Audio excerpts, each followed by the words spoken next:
Hi friends, ஈஸியாக ragi banana cake வீட்டில் எப்படி பண்ணலான்றத பார்க்கலாம். அதுக்கு ஃபஸ்ட்டு 4 பழுத்த வாழைப்பழத்தை மிக்சியில் போட்டு நல்லா மசிச்சு எடுத்துக்கோங்க.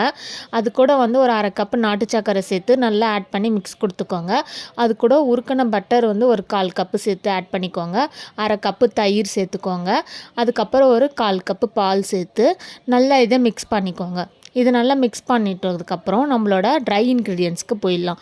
ட்ரை இன்க்ரீடியன்ட்ஸ்க்கு என்ன பண்ணணும்னா, 1 கப்பு ராகி மாவில் 3/4 கப்பு ராகி மாவு, 1/4 கப்பு கோதுமை மாவு எடுத்துக்கோங்க. 1/4 cup cocoa powder, 1 spoon of baking soda and then 1/2 teaspoon baking powder, அப்புறம் 1/4 டீஸ்பூன் உப்பு சேர்த்து நல்லா ஜலிச்சு எடுத்துக்கோங்க.